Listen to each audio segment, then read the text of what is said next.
برادران ملت اسلامی، السلام علیکم ورحمۃ اللہ وبرکاتہ۔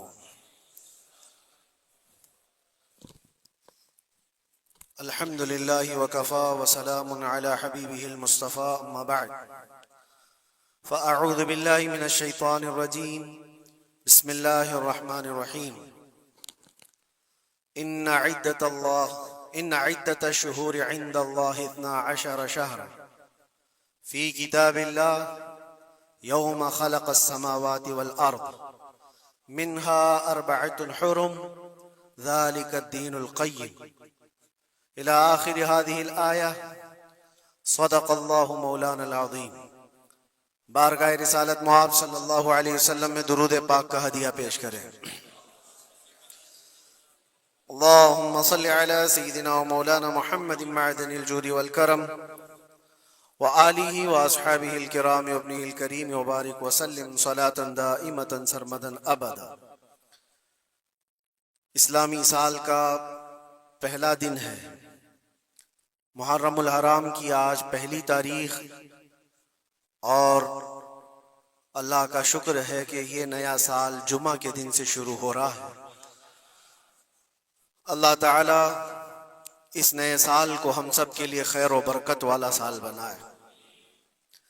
ویسے تو اے مومنوں، سال کی شروعات ہی سے مسلمانوں کو قربانی کا جذبہ سکھایا جاتا ہے۔ ذی الحجہ کے مہینے میں بہت بڑی قربانی، جس کو ذبح عظیم کہا ہے قرآن عظیم نے، سیدنا اسماعیل علیہ السلام کی قربانی کی یاد دلائی جاتی ہے۔ اور محرم آتے ہی شرق و غرب، شمال و جنوب، تمام تر مومنین کے درمیان ایک چرچا مشہور ہو جاتا ہے، وہ صبت رسول، لخت جگر بطول سیدہ فاطمۃ الزہرا کے آنکھوں کے نور سیدنا امام حسین اعظم رضی اللہ تعالی عنہ کی قربانی کے چرچے ہیں۔ اور میرے عزیزو، صدیاں بیت گئی سیدنا امام حسین کی قربانی کو لے کر، لیکن ذکر اب تک پرانا نہیں ہوا۔ ہر سال مسلمانوں کے درمیان یہ ذکر بڑے زور و شور سے آتا ہے، اور بڑے اہتمام کے ساتھ مومنین اس کا سننے کا اہتمام کرتے ہیں۔ میں ایک چیز آپ کو بتاؤں، کبھی کسی نے یہ نہیں کہا کہ ہر سال کربلا کی داستانیں کیوں سناتے۔ آدمی اگر ایک کہانی سنا ہو تو دوسری مرتبہ سننے کا اس کو دل نہیں کرتا، یا اگر بہت انٹرسٹڈ ہے تو دوسری مرتبہ سن لے گا، تیسری مرتبہ دل نہیں کرتا۔ لیکن مجھے بتاؤ، بچپن سے ہر سال آپ شوق سے سنتے ہیں یا نہیں امام حسین کو؟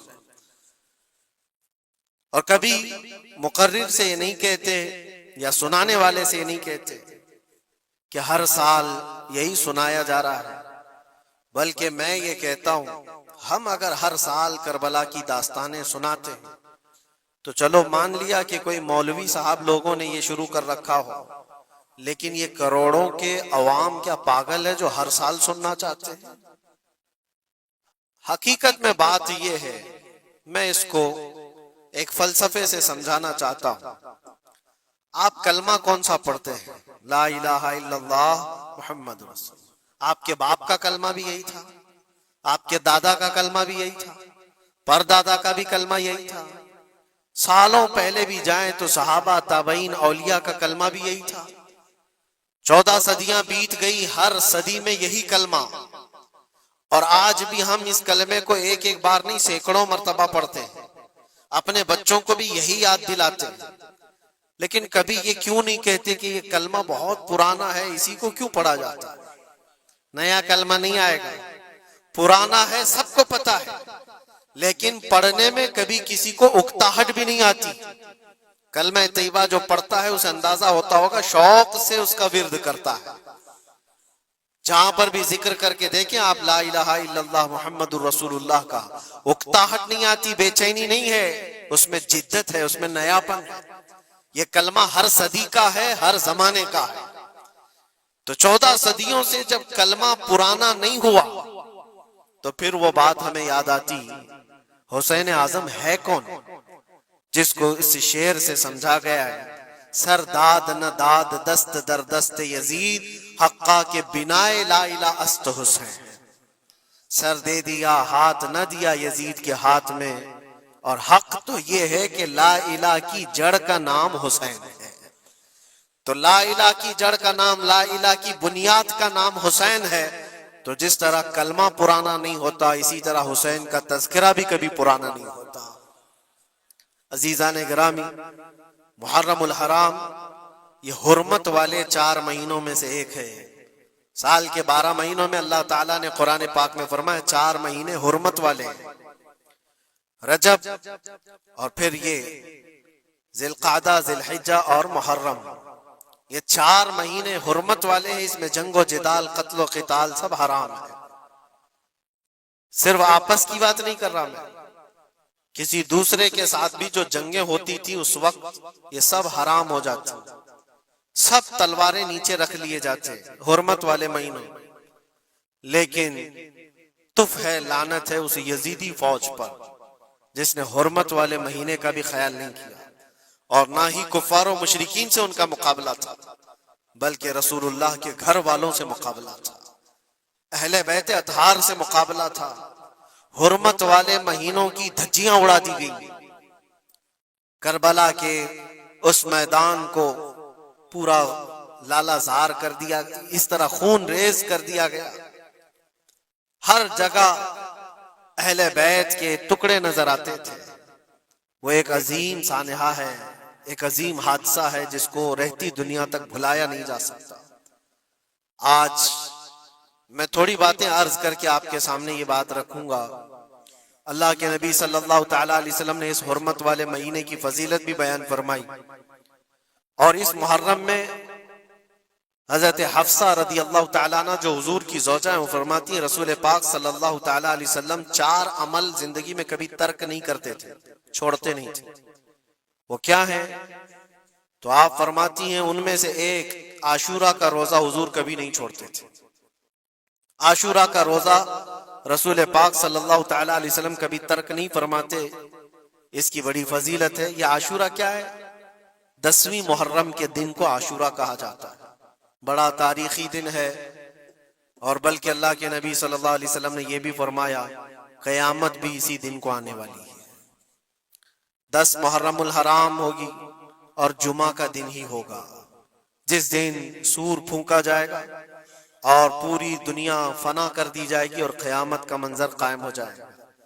عاشورہ کا دن آتا ہے تو اے مومنوں سب کے سب اللہ کی بارگاہ میں دوڑ آ جاؤ، عبادت کے لیے لگ جاؤ، اور اس دن یہ یاد کرنا چاہیے کہ یہی وہ دن ہوگا جب ہمیں بارگاہ رب العزت میں کھڑا کیا جائے گا۔ اولین سے لے کر آخرین تک جتنے بھی پیدا ہوئے اس روئے زمین پر سب کو اٹھایا جائے گا، حساب و کتاب ہوگا، اور وہ 50,000 سال کے برابر کا ایک دن ہوگا۔ اس دن کو یاد کر کے عاشورہ کا اہتمام کرنا ضروری ہے۔ عاشورہ میں تو ویسی یادگاریں بہت ہیں۔ آدم علیہ السلام کے متعلق ان کی توبہ اسی دن قبول ہوئی۔ نوح علیہ السلام کی قوم پر جو عذاب آیا تھا طوفان کا، وہ طوفان نوح سے کشتی کو جو نجات ملی نوح علیہ السلام کی، وہ بھی عاشورہ کا دن تھا۔ سیدنا یونس علیہ السلام کو مچھلی کے پیٹ سے باہر نکالا گیا، وہ بھی عاشورہ کا دن تھا۔ موسیٰ علیہ السلام کو فرعون سے نجات دی گئی، فرعون غرق ہو گیا، پانی میں ڈبو دیا گیا، وہ بھی عاشورہ کا دن تھا۔ بہت ساری اس طرح کی تاریخی چیزیں عاشورہ کے دن، لیکن یہ ساری تاریخوں پر ایک تاریخ غالب آ جاتی ہے، وہ رسول اللہ کے نواسے کی قربانی کا دن، اس لیے کہ وہ پوری امت کو ہلا دینے والا حادثہ ہے۔ نبی آخر الزمان صلی اللہ تعالی علیہ وسلم نے اپنے اس لخت جگر کو، اپنے اس نور نظر کو، جس کے لیے اپنے سجدے لمبے کر دیا کرتے تھے، جانتے ہیں آپ حضور پاک صلی اللہ علیہ وسلم کے ایک بیٹے تھے حضرت ابراہیم، اور یہ اسی زمانے کے ہیں جب حضرت امام حسین بھی پیدا ہوئے تھے، اور حضور کی گود میں آپ کے اپنے بیٹے بھی تھے۔ حضور صلی اللہ تعالی علیہ وسلم کے وہ ایک ہی بیٹے ہیں جو 6 مہینے تک زندہ رہے۔ حضور صلی اللہ علیہ وسلم اپنی گود میں بٹھا کر انہیں پیار کر رہے تھے، اور امام حسین کو بھی گود میں رکھے ہوئے تھے. ایک طرف نواسا ہے اور ایک طرف بیٹا ہے. جبرائیل امین نے آ کر کے عرض کیا اللہ کے نبی صلی اللہ علیہ وسلم سے, کہا رب تبارک و تعالیٰ کی منشا یہ ہے کہ ان دونوں میں سے آپ کسی ایک ہی کو رکھ سکتے ہیں. اللہ کے نبی صلی اللہ علیہ وسلم نے امام حسین پر اپنے بیٹے کو قربان کر دیا. کہا اے جبرائیل, حسین کو رہنے دو, اس لیے کہ یہ میری آنکھوں کا بھی نور ہے اور فاطمہ کی آنکھوں کا بھی نور ہے. پھر چند ہی دن کے بعد حضرت ابراہیم کا انتقال ہو گیا. آپ اندازہ کریں جس حسین اعظم کے لیے رسول پاک صلی اللہ علیہ وسلم نے اپنے بیٹے کو قربان کیا, اور مدینے کی گلیوں میں جس کو اپنے کندھوں پر اٹھا کر سوار کرتے تھے, امام حسین حضور کے صلی اللہ تعالی علیہ وسلم کے کندھوں پر سواری کیا کرتے تھے. دوش نبوت جن کی سواری ہو, اندازہ کر سکتا ہے کوئی؟ اس حسین اعظم کے چرچے مدینہ طیبہ میں بچپن میں ہی عام تھے. صحابہ اکرام رضوان اللہ تعالی علیہ مجمعین دیکھتے تھے, کبھی حضور صلی اللہ تعالی علیہ وسلم مسجد نبوی تشریف لاتے تو یہ دونوں شہزادے حضور کے جبے پر لٹکے ہوئے آتے تھے. کبھی حضور منبر پر کھڑے ہیں تو ایک شہزادہ حضور کے ایک قدم کو پکڑا ہے, دوسرا دوسرے قدم کو پکڑا ہوا ہے. یہ تو ان کی پرورش تھی جو بچپنے کی تھی. صحابہ ان کی اس بچپنے پر رشک کیا کرتے تھے, اور صحابہ کرام رضوان اللہ تعالی علیہ مجمعین ادب حد درجے کا کرتے تھے. آپ کو میں بتاؤں, ادب تو ایسا تھا اہل بیت اطہار کا. امام حسین کی عمر چھوٹی سی تھی, امام حسین, اور ایک زمانہ ایسا تھا جب حضور پاک صلی اللہ علیہ وسلم کے وصال کے بعد حضرت ابو بکر کا زمانہ آیا, 2.5 سال آپ نے خلافت کی. پھر اس کے بعد حضرت عمر کا دور خلافت شروع ہوا, اور حضرت عمر کے دور خلافت کو کون نہیں جانتا؟ ایسے روب و دبدبے والا خلیفہ کہ لوگ ان کی ہیبت سے کانپتے تھے. قیصر و کسریٰ کانپ رہے ہوتے تھے, بڑی بڑی فوجیں تھراتی تھی اس نام سے, حضرت عمر کے نام سے. ان کے دور خلافت میں ایک بار ایسا ہوا تھا کہ حضرت عمر کے بیٹے ہیں عبداللہ, اور ان کا اور حضرت امام حسین کا بچپن میں کچھ جھگڑا ہو گیا. چھوٹی عمر تھی, امام حسین کی بھی عمر چھوٹی تھی, عبداللہ کی عمر بھی چھوٹی تھی. دونوں تکرار کرتے رہے, کچھ نہ کچھ بات چیت ہوئی ہوگی. تو حضرت حسین نے حضرت عبداللہ کو غصے میں یوں کہا, تو کیا مجھ سے بحث کرتا ہے؟ تیرا باپ تو میرے نانا کا غلام تھا, خلیفہ وقت ہیں وہ, اور ان کو اس طرح سے کہا تیرا باپ آج جو خلیفہ ہے وہ میرے نانا کا غلام تھا. حضرت عبداللہ کو یہ بات لگی, کہا میں یہ شکایت امیر المومنین سے کروں گا. وہ دوڑ کر کے آئے, خلیفہ وقت ہے جس کے سامنے کھڑے ہونے کے لیے اچھے اچھے کانپ جاتے تھے. بیٹے نے آ کر کے کہا حضرت عمر فاروق سے کہ ابا آج میری حسین سے تکرار ہوئی, اور جھگڑے میں انہوں نے مجھے یوں تانا مارا کہ تیرا باپ میرے نانا کا غلام تھا. حضرت عمر اتر آئے کرسی سے اور کہا کیا حسین نے ایسا کہا؟ کہا بالکل ایسا ہی کہا. تو حضرت عبداللہ کہتے ہیں ابا کا جلال دیکھ کر کے میں سمجھ گیا کہ حسین کو سزا ملے گی. کہا جاؤ حسین کو بلا لاؤ, حسین کو بلا لاؤ, انہوں نے یہ کہا ہے میں سننا چاہتا ہوں. حضرت عبداللہ دوڑے ہوئے گئے, چند اور لوگ بھی ساتھ میں آ گئے کہ حسین کی پیشی ہو گئی ہے خلیفہ وقت کے دربار میں. امیر المومنین عمر ابن خطاب نے طلب کیا ہے. حضرت حسین آئے, اور وہ شہزادے کے اندر جو روب و دبدبہ ہے, جلال ہے, جمال ہے, وہ بچپنے سے قائم ہے. رسول اللہ صلی اللہ علیہ وسلم کا لعاب پاک جس نے پیا, خلیفہ وقت کے سامنے آ کر کھڑے ہوئے. حضرت عمر نے پوچھا حسین میرے بیٹے کو کیا آپ نے ایسا کہا ہے کہ تیرا باپ میرے نانا کا غلام تھا؟ حضرت حسین نے کہا ہاں میں نے کہا ہے. ڈر کس بات کا, خوف کس بات کا؟ جو کہا ہے وہ کہہ رہا ہوں, ہاں میں نے کہا. حضرت عمر نے کہا کیسے کہے بتاؤ, کس طرح سے تم نے کہا تھا, بول کے بتاؤ. حضرت حسین نے کہا میں نے عبداللہ سے یہ کہا تیرا باپ میرے نانا کا غلام تھا. حضرت عمر نے کہا اور ایک بار بولو. حضرت حسین نے پھر کہا عبداللہ تیرا باپ میرے نانا کا غلام تھا. حضرت عمر نے کہا اور ایک بار بولو. 3 بار بولنے کے بعد ان کے دونوں بازو پکڑ کر کے گھٹنے زمین پر ٹیک دیا. حضرت امیر المومنین کہتے ہیں میری بخشش کے لیے تمہارے جملے ہی کافی ہو گئے. آپ نے جو مجھے سند دی ہے اے حسین، بس یہ جملہ کل قیامت کے دن بھی کہہ دینا، جب میرا حساب ہو رہا ہو تو اتنا کہہ دینا عبداللہ کا باپ عمر میرے نانا کا غلام تھا۔ اس لیے کہ رسول کریم صلی اللہ علیہ وسلم نے فرمایا ہے الحسن والحسین سیدہ شباب اہل الجنہ، حسن اور حسین جنتی جوانوں کے سردار ہیں۔ یہ جسے اجازت دے دیں وہ جنت میں چلا جائے گا، جسے یہ کہہ دیں وہ کہ یہ میرے نانا کا غلام ہے۔ مجھے بتاؤ میرے عزیزو، اس حسین اعظم کی بات میں کر رہا ہوں، وقت کا باروب خلیفہ امیر المومنین عمر ابن خطاب، جن کے سامنے گھٹنے ٹیک کر کے بیٹھے اور کہے یہ جملہ دوبارہ کہو، ان کا مقام کیا ہو سکتا ہے؟ حد درجے کا ادب صحابہ اکرام کے اندر تھا۔ اور ایک مرتبہ ایسا بھی ہوا تھا، حضرت عمر ممبر پر کھڑے تھے، حضرت امام حسین اپنے گھر سے دوڑتے ہوئے آئے۔ یہ وہ منظر تھا جب انہوں نے اپنے نانا کو ممبر پر خطبہ دیتے ہوئے سنا ہے۔ زمانہ انہوں نے آنکھیں کھولی ہیں حضور کی گود میں، بچپنا پایا ہے رسول اللہ کے گھر میں، اور دیکھا ہے سب سے پہلے خطبہ دیتے ہوئے تو اپنے نانا کو دیکھا تھا، لیکن جب رسول کریم صلی اللہ علیہ وسلم کی وفات ہو گئی تو پورا اندھیرا سا چھایا ہوا تھا۔ حضرت امام حسین ان کے متعلق ہے کہ ایک بار حضرت عمر ممبر پر کھڑے تھے، وہ دوڑتے ہوئے آئے مسجد میں، حضرت حسین کو ایسا لگا کہ رسول اللہ خطبہ دے رہے ہیں۔ وہ یادیں کہاں سے جاتی جو رسول اللہ کو خطبہ دیتے ہوئے دیکھا تھا۔ دوڑتے ہوئے آئے، دیکھا عمر فاروق خطبہ دے رہے ہیں، تو چیخ کر کے کہا کہ آپ میرے نانا کے ممبر سے اتر جاؤ، یہ میرے باپ کا ممبر ہے، اپنے باپ کے ممبر پر جاؤ، تمہارے باپ کے ممبر پر جاؤ۔ حضرت عمر اتر گئے، یہ نہیں کہ خطبہ قائم رکھا، فوراً اترا اور شہزادے کو پکڑ کر کے رونے لگ گئے۔ سچ کہا ہے حسین، یہ ممبر تو تمہارے گھر کا ہی ہے، یہ ممبر تمہارے باپ کا ہے، تمہارے نانا کا ہے، اور انہوں نے یہ عزت بخشی ہے ہمیں کہ ہم اس ممبر پر کھڑے ہوتے ہیں۔ اگر آپ اجازت دیں تو میں خطبہ دوں، ورنہ میں یہیں بیٹھا رہوں۔ یہ مقام تھا امام حسین کا، بچپنے کی بات کر رہا ہوں۔ پھر انہوں نے کہا آپ خطبہ دیں، حضرت عمر خطبہ دینے لگے۔ عزیزان گرامی، رسول کریم صلی اللہ تعالی علیہ وسلم کے اس عظیم خانوادے کی بات کر رہا ہوں۔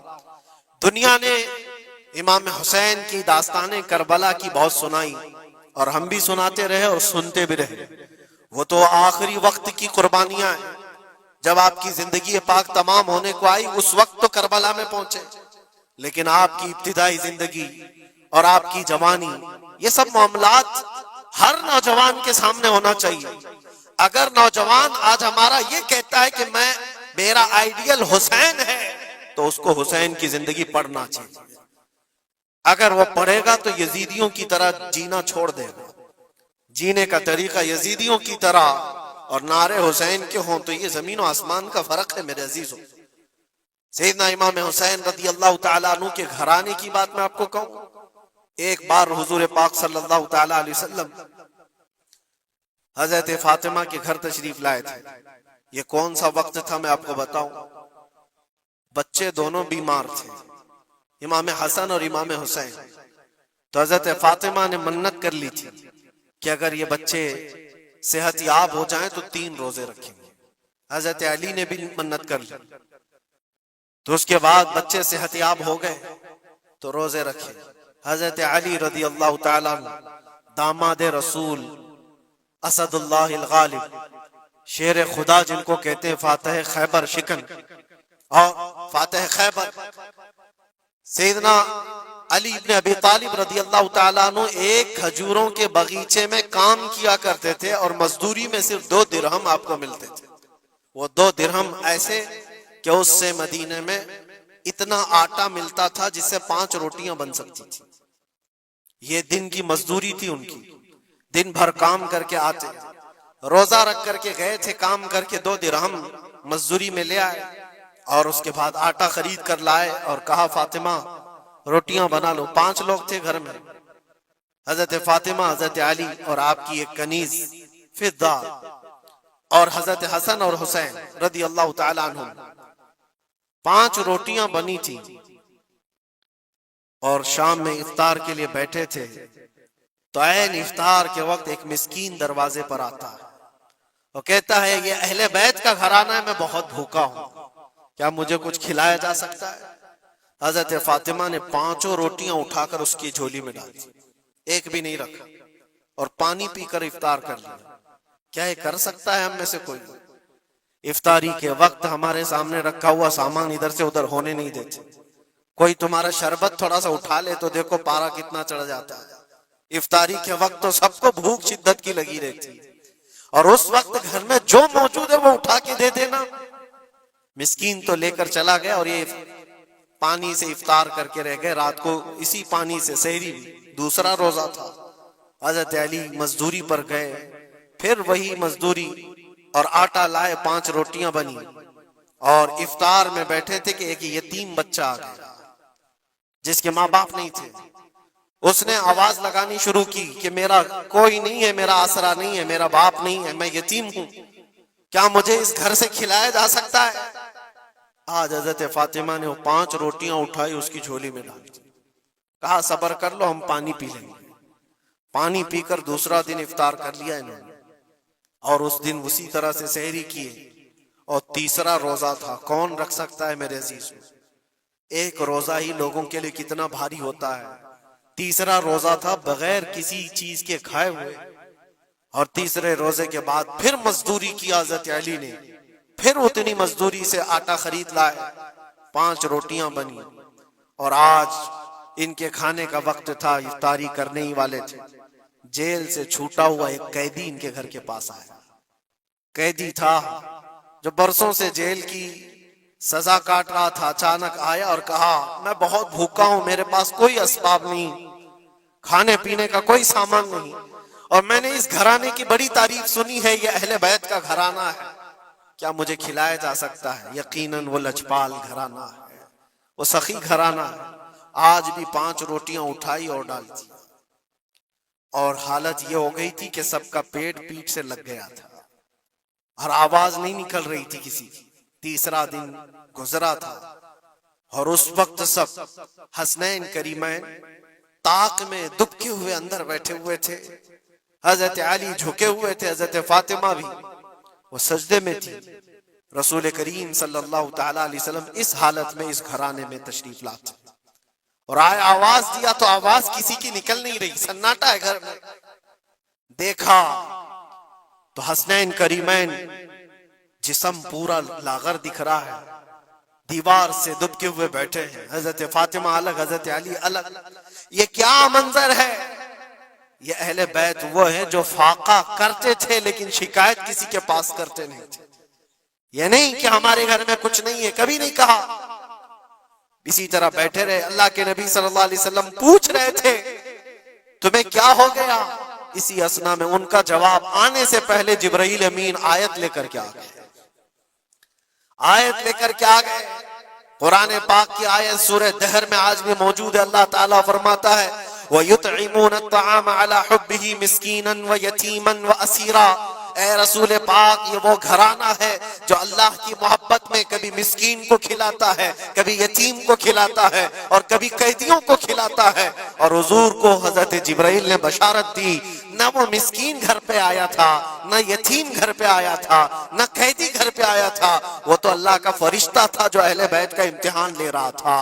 اور یہ اہل بیت کا گھرانہ امتحان میں مکمل کامیاب ہے، اور ان کے کھانے کے لیے اللہ تعالیٰ جنت سے کھانے نعمت اتار رہا ہے۔ یہ وہ گھرانہ تھا۔ کیا اس صبر کو آپ دیکھ سکتے ہیں بچپن میں جہاں اتنا صبر سکھایا گیا ہو؟ بچوں نے یہ الجھ کر کے کہا ہو کہ ماں کیوں دے رہی ہو روٹیاں، ہمارے لیے بھی تو کچھ رکھو۔ یہ وہ آداب تھے، یہ وہ پرورش تھی جو کربلا کے میدان میں ان کو جبل استقامت بنایا ہوا تھا۔ ٹس سے مس نہیں ہوتے تھے، یہ اچانک آئی ہوئی پرورش نہیں تھی، اچانک ملی ہوئی تربیت نہیں تھی، ان کی گٹھی میں گھول کر کے پلائی گئی ہوئی تربیت تھی۔ حسنین کریمین کو یہ صبر و استقامت ان کی ماں اور ان کے باپ نے اس وقت سے دیا ہے جب ابھی وہ شعور کی آنکھیں کھول رہے تھے۔ عزیزان گرامی وقار، استقامت کس کو کہتے ہیں؟ یہی ایک جملہ، ایک لفظ یاد کر لو، بس کافی ہے۔ آج میرا میسج اتنا ہی ہے، استقامت ہے صرف اور صرف ظلم سہ کر کے مر جانا، یہ کوئی کمال کی بات نہیں۔ ظالم کے سامنے ڈٹے رہنا اور حق بات کا اعلان کرنا، یہ استقامت ہے۔ اور یہ ساری کرامتوں سے بڑھ کر کے ہے، ساری کرامتیں۔ جو بھی ولی کرامت دکھاتا ہے وہ نبوت کا پرتو ہوتا ہے، معجزے کا پرتو ہوتا ہے۔ نبی معجزہ دکھاتے ہیں۔ معجزہ کیا ہے؟ ایسا کام جو عام انسان نہیں کر سکتا۔ جیسے حضرت موسیٰ علیہ السلام نے اپنے لکڑی کو زمین پر ڈالا تو وہ سانپ بن گیا، اژدھا بن گیا۔ حضرت عیسیٰ علیہ السلام مٹی کے پرندے کو پھونک مارتے تھے تو وہ اڑ جاتا تھا، یہ معجزہ ہے۔ اور ولی سے جو کام صادر ہوتا ہے ایسا جو عام انسان نہیں کر سکتا، اس کو کیا کہتے ہیں؟ کرامت۔ ولی سے کرامت ثابت ہوتی ہے۔ بہت سارے اولیاء کرام سے کرامتیں صادر ہوئی۔ سرکار غوث پاک رضی اللہ تعالیٰ عنہ کی کرامتیں بہت ہیں، سرکار غریب نواز کی کرامت ہے، بہت سارے اولیاء کرام کی بہت سی کرامتیں۔ انہوں نے کبھی پانی پر اپنے مصلے بچھائے، کبھی ہواؤں میں چل کے دکھائے، یا پھر محیر العقول کام جو عام انسان کی سمجھ میں نہ آئے، یہ سب کرامتیں دیکھ کر انسان حیرت میں آ جاتا ہے، ایسا کیسے؟ اور آج بھی سارے لوگ اسی چکر میں باباؤں کے پیچھے گھومتے رہتے ہیں کہ کوئی چمتکار دکھ جائے، چمتکار نظر آ جائے۔ چمتکار دیکھنے کے لیے انسان پاگل ہو جاتا ہے۔ اسی جو آپ کی زبان میں چمتکار اور کرامت الگ چیز ہے۔ جادوگر کوئی چیز دکھا رہا ہے وہ چمتکار ہے، کرامت دیکھ کر کے تم یہ سمجھنے لگتے ہو اس سے بڑا کوئی ہو ہی نہیں سکتا، اس سے بڑا کوئی نہیں ہو سکتا۔ اگر تمہارے سامنے کوئی بابا ہوا میں اڑ کے دکھا دیا تو ہو گیا پھر تمہارا، ساری چیزیں اس کے پیچھے قربان، اس سے پہنچا ہوا کوئی نہیں۔ میں آپ کو کہتا ہوں دنیا کی ساری کرامتیں ایک جگہ پر حق بات پر اٹل ہو جانا استقامت اس سے بڑھ کر کے ہے۔ وہ امام حسین نے کربلا کے میدان میں دکھایا ہے۔ کرامت کیا ہے؟ امام حسین نہیں دکھا سکتے تھے؟ ارے سارے اولیاء جن کے قدموں سے لگے ہوئے ہو، جہاں سے ولایت بٹ رہی ہو، حضرت مولا علی کو کیا کہتے ہیں؟ شاہ ولایت کہا جاتا ہے۔ سارے اولیاء کرام کی ولایت وہاں جاتی ہے، تو کیا امام حسین کربلا میں اپنی کرامت دکھا کر کے قابو نہیں کر سکتے تھے؟ اور لوگوں کے اس ذہن میں آنے والے سوال کو دور کرنے کے لیے امام حسین کے شہزادوں میں 600 سال بعد آنے والے غریب نواز نے اجمیر کی دھرتی پر دکھایا بھی تھا، تم اگر پانی بند کرتے ہو تو معین الدین ایک کھٹوری میں پورا پانی سما سکتا ہے۔ کیا نہیں ہوئی تھی؟ انا ساگر کا پورا پانی ایک کھٹوری میں سرکار غریب نواز کے حکم پر نہیں جمع ہوا تھا، اور آپ نے چھوڑ دیا تو پانی پورا چلا گیا۔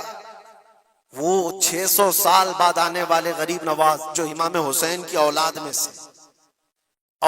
سے اتنے سالوں بعد آنے والی اولاد میں یہ پاور ہے، یہ طاقت ہے، تو حسین کے ہاتھوں میں کیا طاقت ہو سکتی؟ ارے دریائے فرات تو ان کے قدموں سے لگ کر کے بہتا اگر حکم دیتے، لیکن امام حسین رضی اللہ تعالیٰ عنہ کرامت سے اگر وہ معاملہ حل کر دیتے تو ہم جیسے نکموں کے لیے آئیڈیل کون ہوتا؟ ہم جیسے غریبوں کے لیے آئیڈیل کون ہوتا؟ وہ تو بڑے لوگ تھے، متقی تھے، پرہیزگار تھے، رسول اللہ کے خاندان سے تھے، انہوں نے کرامتوں سے ان معاملات کو حل کیا ہوگا۔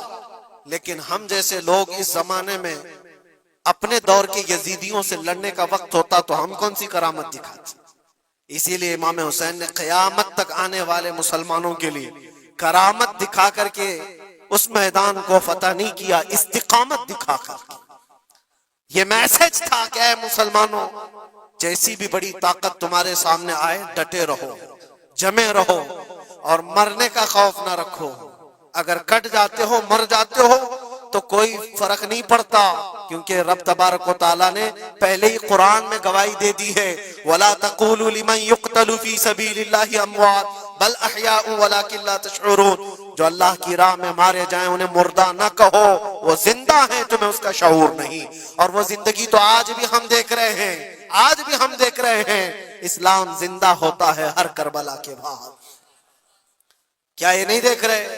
ہر گھر پہ امام حسین کے چرچے، جلنے والے ہوں گے، کڑنے والے ہوں گے، لیکن ان کو انگلیوں پہ گنا جا سکتا ہے، باقی چاہنے والوں کی تعداد ستاروں سے زیادہ ہے۔ امام حسین کا جھنڈا آج بھی اسی طرح لہرا رہا ہے۔ سچ بتاؤں میں آپ کو، کبھی آپ کو اتفاق ہو تو ملک شام کے دمشق میں بھی جانا، جہاں پر 3 سال یزید کا دربار لگتا تھا، وہ بھی اپنے وقت کا خلیفہ بنا ہوا تھا، اور اس نے جو اپنے دور خلافت میں، اپنے دور حکومت میں ظلم ڈھائے وہ تاریخ میں رقم ہو چکے۔ جا کر کے پوچھنا اہل شام سے، دمشق والوں سے، کہ ایک دور یہاں تمہارا بادشاہ رہتا تھا، شام کا حکمران یزید، وہ کہاں ہے، اس کی قبر کہاں ہے؟ لوگ تو بغلیں اٹھا کر کے آپ کو کہیں گے کہ یہاں تو کوئی ایسی قبر نہیں دی۔ ہاں ہم کو پتا ہے، بعض مورخین نے، بعض دانشور جو پڑھے لکھے وہ کہتے ہیں جہاں پر سارا کچرا ایک جگہ پھینکا جاتا ہے، ڈم کیا جاتا ہے دمشق کا، وہاں کہیں اس کی قبر کھو گئی ہے، اس میں کہیں قبر کھو گئی ہے۔ یہ تو اس کی بات کر رہا ہوں جو بادشاہ تھا، فوج رکھتا تھا، تاج رکھتا تھا، تخت رکھتا تھا اور حکومت رکھتا تھا، اس کا سوال ایسے۔ پھر آؤ عراق کی سرزمین پر اور کربلا جاؤ، سوچو ایک کھلا چٹیل میدان تھا، یہاں پر کوئی آبادی نہیں تھی، دور دور تک ایک دریائے فرات بہتی تھی اور باقی کچھ نہیں تھا، اور جا کر کے آپ ڈھونڈنے لگ جاؤ کہ وہ میدان کہاں ہے تو تمہیں میدان نہیں ملے گا، ہر جگہ آبادی ہی آبادی۔ ایک حسین و جمیل شہر ہے، اور لوگوں سے پوچھو کہ یہاں تو ہم نے سنا تھا رسول اللہ کے شہزادے حسین کو کاٹ کر کے ٹکڑوں میں بدل دیا گیا تھا، ان کے شہزادوں کو، اور امام حسین کے سر کو الگ کر دیا گیا، جسم کو الگ کر دیا گیا، ان کے بیٹوں کے جسم پر گھوڑے دوڑا دیے گئے تھے۔ سنا تو ایسا تھا کہ ان کے سب جسم کو اس طرح سے بکھیر دیا گیا تھا، وہ کہاں ہیں؟ کیا مٹ گئے تاریخ میں؟ نہیں، آپ کو ہاتھ پکڑ کر لے جا کر ایسے دربار میں کھڑا کریں گے جس دربار کی اونچائی دیکھنے سے ٹوپی گر جاتی ہے۔ اس حسین دربار کو دیکھتے ہی دل میں ہیبت طاری ہوتی ہے، اور پھر تم بے اختیار یہ کہہ دو گے، حسین کا دربار دیکھتے ہی تمہاری زبان سے یہ الفاظ نکل پڑیں گے، شاہ است حسین، بادشاہ است حسین۔ وہ اب بھی بادشاہ ہے، اب بھی شاہ ہے، اور ہزاروں لوگوں کو دیکھا ہے ہم نے حسین اعظم کی قبر پاک کے پاس آتے ہیں۔ میں پوچھا تھا ایک بڑے بزرگ سے، چٹیاں وہاں پر بہت اندر رہتی ہیں، بہت سارے لوگ اپنے پیسے بھی ڈالتے ہیں، نذرانے بھی پیش کرتے ہیں، بہت ساری چٹیاں ہوتی ہیں۔ میں نے پوچھا چٹیاں کیا ہیں؟ کہا برسوں سے رواج ہے، جب کسی کا کوئی مسئلہ حل نہیں ہوتا تو وہ پورا چٹی میں اپنا لکھ کر کے لاتا ہے اور امام حسین کے پاس پیش کرتا ہے، اس لیے کہ اس کا وجدان یہ کہتا ہے ہم رعایا ہیں اور وہ بادشاہ ہے، بادشاہ کے سامنے اگر شکایت نہ کی جائے تو پھر کس کے سامنے کی جائے؟ لوگ اپنی شکایتیں آج بھی پیش کرتے ہیں۔ میں کہنا یہ چاہتا ہوں میرے عزیزو، 14 صدیوں کے بعد بھی جس کی بادشاہت ختم نہیں ہوتی، وہ کس بات کی وجہ سے ہے؟ وہ استقامت کی بنیاد پر ہے۔ اسی لیے تو قرآن میں اللہ نے فرمایا ان الذین قالوا ربنا اللہ ثم استقاموا، بے شک وہ لوگ جنہوں نے کہا ہمارا رب اللہ ہے پھر جمے رہ گئے، تتنزل علیہم الملائکہ، ان پر اللہ فرشتے اتارتا ہے، اور فرشتے یہ کہتے ہوئے آتے ہیں جو استقامت کے ساتھ کھڑا ہے اس کو کہ گھبراؤ مت، ڈرو مت، ان قریب اللہ تبارک و تعالیٰ نے جو تم سے وعدہ کیا ہے وہ تمہیں ملنے والا ہے۔ یہ استقامت کے ساتھ رہنے والے کے لیے ملائکہ اتارے جاتے ہیں۔ آج بھی ہمارا امتحان اسی استقامت کو لے کر کے ہے، کتنے جمے رہو گے، کتنے ڈٹے رہو گے، یہی امتحان آنے والا ہے۔ آگے بھی دیکھنا، اس زمانے میں بھی دیکھنا، تمہاری ٹوپیاں اتاری جا رہی، تمہاری داڑیاں نوچی جا رہی، تمہارے برقعے، تمہارے حجاب سب سوالیہ نشان ہیں۔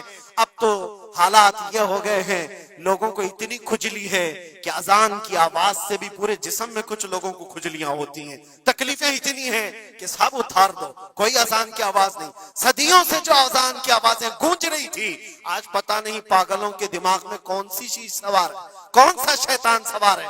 یہ صرف اور صرف اس لیے نہیں ہے کہ ابھی کے بنے ہوئے شیطان ہیں، شیطان تو پرانے ہیں، لیکن امتحان کی گھڑی تمہاری ہے، وقت ابھی ہمارے امتحان کا آ چکا ہے۔ یہ جو پوری دنیا کے حالات آپ دیکھ رہے ہیں، ان حالات میں بھی میرے عزیزو ایک بات یاد رکھنا، بہت سارے طوفان، بہت ساری آندھیاں آئیں گی، اگر تم ایمان کی حفاظت کے ساتھ اس دنیا سے گئے تو امن میں ہو، ورنہ اللہ کے نبی صلی اللہ علیہ وسلم نے اسی زمانے کے لیے فرمایا تھا وہ زمانہ آئے گا میری امت پر کہ صبح مومن ہوں گے، شام میں کافر ہو جائیں گے، شام میں مومن سوئیں گے، صبح کافر اٹھیں گے۔ وہ اس زمانے میں ہم آ چکے ہیں جہاں ایمان کا سودا ہونے لگ گیا ہے. لوگ تو آج, مجھے پتا ہے میں ہر چیز پر بات کروں تو بہت لمبی بات چلی جائے گی. ہماری قوم میں سب سے زیادہ وہ غدار لوگ موجود ہیں جو چند ٹکوں کے لیے, جو چند پیسوں کے لیے مخبری کیا کرتے ہیں اور ایمان بیچتے ہیں. ان کو کیا حاصل ہوتا ہے؟ اپنی قوم کی خبریں جا کر کے لوگوں کو پہنچانا, پولیس کو خبر دینا, اس کو خبر دینا, نیتاؤں کی چاٹو گیری کرنا. یہ سب چیزیں تمہارے ہاں کہاں سے آ گئی؟ تم تو خیر امت ہو, حسین اعظم کے غلاموں میں تمہارا نام ہوتا ہے. تمہارا سینہ تو ایسا ہونا چاہیے کہ کبھی تمہیں کوئی غلامی پہ جھکا نہ سکے. لیکن جو لوگ غلامی کو پسند کر کے تلوے چھاٹنا چاہتے ہو, یاد رکھنا اس دنیا میں بھی ذلت ہے, آخرت میں بھی بڑی ذلت ہے. بہت بڑی ذلت کا توق اٹھا کر کے اٹھائے جائیں گے. اسی لیے باز آؤ اے نوجوانوں, میں آپ سے کہتا ہوں, لالچ پر, پیسوں پر, تھوڑی سہولت دینے پر اگر تم بک جاتے ہو تو تم سے زیادہ اس روئے زمین پر کوئی بدنصیب نہیں ہوگا, کوئی بدنصیب نہیں ہوگا. آپ کو پتا ہے منافقین کے رد میں اللہ نے کتنی آیتیں اتاری, اور قرآن میں اللہ نے فرمایا ان المنافقین فی الدرک الاسفل من النار, بے شک منافقین جہنم کے سب سے نیچے حصے میں ہوں گے, سب سے زیادہ عذاب میں ہوں گے. کون ہے وہ منافق؟ جو چہرے سے مسلمان دکھتے ہوں, اندر سے کافر ہوتے ہیں. یہ دغا باز, دھوکے باز. آج پتہ ہے آپ کو ایران کی اس لڑائی میں سب سے زیادہ اسے نقصان کس چیز سے ہوا تھا؟ میں اس جنگ پر بات نہیں کر رہا, لیکن اس مقابلے کو آپ اپنے سامنے جو پیش آ رہی ہیں ان حالات کو دیکھ کر کے سمجھو. سب سے زیادہ یہودیوں کی طرف سے نہیں, ان کی قوم میں موجود ان کے غداروں سے تھا, جنہوں نے جگہ جگہ بم اڑائے, جگہ جگہ اسرائیل کا کام کیا وہاں پر. یہ سارے ہر زمانے میں ہوتے ہیں. ان کو کیا فائدہ تھا؟ ان کو کیا چیز ملنے والی تھی؟ بس تھوڑے سے پیسے یا تھوڑی سی سہولتیں یا تھوڑا سا دنیا کا عیش ملتا. یہ ہر زمانے میں ہوتا ہے. یہ تمہاری زندگی میں کبھی آفر آئے تو ٹھکرا دینا, اس لیے کہ رسول اللہ سے غداری کبھی نہیں کرنا. حضور پاک صلی اللہ تعالی علیہ وسلم کو قبر میں بھی تمہیں منہ دکھانا ہے اور حشر میں بھی منہ دکھانا ہے. آج تمہاری دشمنی بھی اگر کسی مسلمان سے ہو جائے تو اس کی خبر گیری کرنا یا اس کی جاسوسی کر کے دوسرے تک پہنچانا, یہ سخت قبیح کام ہے, بہت ہی برا فعل ہے. اس اللہ تعالیٰ کی اس پر لعنت ہے جو اس طرح کے کاموں میں مصروف ہے. غداروں سے بہت بڑا نقصان ہے. آج استقامت کی بات میں کر رہا ہوں, ایسے حالات بھی تمہارے ساتھ آئیں گے, تمہارے اپنے ٹوٹ جائیں گے, بکھر جائیں گے, لوگ چھوڑ کر کے غداری کریں. آپ کو میں بتاؤں, میں قید کے حالت میں تھا, 22 دن تک مجھے ادھر سے ادھر گھمایا جا رہا تھا انویسٹیگیشن کے نام پر. ایسا لگ رہا تھا کہ یہ بہت بڑا کوئی آتنکوادی پکڑ کر کے لائے, پورا جلوس لے کر کے گھوم رہے. ارے دو جملے کیا بول رہے جس کی بنیاد پر اتنے ساری تم نے گھما دیے ساری چیزیں. میں کبھی بولتا نہیں اس چیز پر, آج میں آپ کو بتا رہا ہوں. میرے سامنے بیٹھا ہوا آفیسر جو انویسٹیگیشن کر رہا ہو, اسے تو 5 چیزیں معلوم تھی, وہ یہ چیزیں پوچھ رہا ہے, لیکن سامنے مجھے خود اس نے بتایا. تھوڑی دیر کے بعد میسج آتا ہے, پھر میسج آتا ہے, پھر میسج آتا ہے, اور وہ ہنس رہا ہے اور کہہ رہا ہے مفتی صاحب یہ دیکھو آپ کے فلاں حضرت نے میسج دیا, آپ کی اس تقریر کی کلپ ان کو بھیجی ہے, یہ بھی پوچھو ان سے, یہ بھی پوچھو ان سے. مجھے سب پتا ہے, میں کبھی اس چیز کو اظہار میں نہیں لاؤں گا, لیکن اس کا انصاف اللہ کی بارگاہ میں ہوگا, اللہ کی بارگاہ میں فیصلہ ہوگا. اور جب رسول اللہ کے دربار میں ہم کھڑے ہوں گے تو دیکھنا ہم کس کے ساتھ ہوں گے اور تم کس کے ساتھ کھڑے رہو گے. دیکھنا اس بات کو. ایک بندہ رسول اللہ کی عزت کے لیے کفار و مشرکین کے نرغے میں بیٹھا ہو اور تم اپنی روٹیاں سیکنے کے لیے اس کے سامنے ہماری جاسوسی کرتے ہو اور اس سے کہتے ہو کسی حالت میں چھوڑنا مت, کسی حالت میں چھوڑنا مت. اور وہ لوگ جانتے ہیں اور وہ کہتے ہیں آپ گھبراؤ مت, ہم تو اپنا پروسیس کریں گے. اور ایسے لوگ ہمارے پاس بہت سارے ہیں جو بھیجتے رہتے ہیں, ہم تو اپنا کام ہی کریں گے. لیکن میرے عزیزو, وہ کام اپنا کر رہے ہوں گے لیکن دل پر چھریاں چلتی ہیں. یہ کون سے لوگ ہیں؟ کس نبی کا کلمہ پڑے ہوئے لوگ ہیں. تمہارے لیے رسول اللہ کی ناموس بھی کوئی معنی نہیں رکھتی, حضور پاک کی عزت بھی کوئی معنی نہیں رکھتی. اس چیز سے آج پوری قوم پریشان ہے. بڑی بڑی جنگیں اسی لیے ہاری جاتی ہیں جب قوم کے اندر منافقین موجود ہوتے ہیں. آج اس چیز کے اپنے دل کو بھی پاک رکھو. ہم نے تاریخ دیکھی ہے، ٹیپو سلطان یوں ہی نہیں مرے تھے. ٹیپو سلطان کو انگریزوں کے ہاتھ میں دینے والا بھی غدار موجود تھا، مسلمان تھا. یہ ساری غداریاں آج جو آئی، کتنے تو ایسے ہیں پہلے ہی سے جا کر کے کہہ دے مسجد میں یہ ہو رہا ہے، مسجد میں یہ ہو رہا ہے. یاد رکھنا قیامت کے دن تمہارے چہرے کالے ہوں گے، اللہ کی بارگاہ میں پکڑے جاؤ گے. وَمَنْ أَظْلَمُ مِمَّنْ مَنَعَ مَسَاجِدَ اللَّهِ أَن يُذْكَرَ فِيهَا اسْمُهُ وَسَعَىٰ فِي خَرَابِهَا. اللہ فرماتا ہے اس سے بڑا ظالم کون جو اللہ کی مسجدوں میں اللہ کا ذکر کرنے سے روکتا ہے؟ اس سے بڑا ظالم کون ہے؟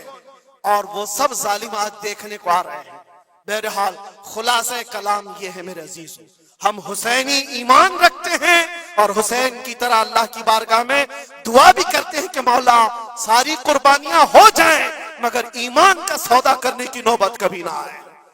رب تبارک و تعالی ہماری یہ حفاظت فرمائے کہ ہمارے جسم کے چھتڑے ہو جائیں مگر مولا تیرے حبیب پاک کی عزت اور ان کی محبت بال برابر بھی ہمارے دل میں فرق آنے نہ پائے، بال برابر بھی فرق ہونے نہ پائے.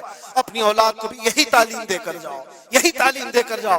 کربلا سننے کا مطلب یہ نہیں ہے ماتھا پیٹ لیا، سینہ پیٹ لیا، رو دھو کر کے اٹھ گئے. رونا تو سب کو آسانی سے آ جائے گا، لیکن حسین کے اس میسج کو اپنے بچوں میں ایسا پلا کر کے جاؤ کہ تمہارے دور میں بھی یزید آئیں گے، تمہارے دور میں بھی یزیدی فتنے ہوں گے. اس وقت میرے بیٹے چوڑیاں پہن کر گھر میں نہ بیٹھنا، یزیدیوں کا مقابلہ کرنے کے لیے حق بات کا اعلان کرنا. مجھے یاد ہے میری بات، میں جس وقت اپنے گھر سے دلی کے لیے نکل رہا تھا تو میری ماں نے یہی کہا تھا نہ واپس آؤ تو کوئی بات نہیں، ہمیں یقین ہے کہ اللہ کے راستے پر جا رہے ہیں. اللہ تبارک و تعالی اس استقامت کو ہر گھر میں عطا فرمائے. حسین اعظم کا جذبہ اللہ تعالی ہماری اولاد میں عطا فرمائے. وآخر دعوانا ان الحمدللہ رب العالمین. السلام علیکم.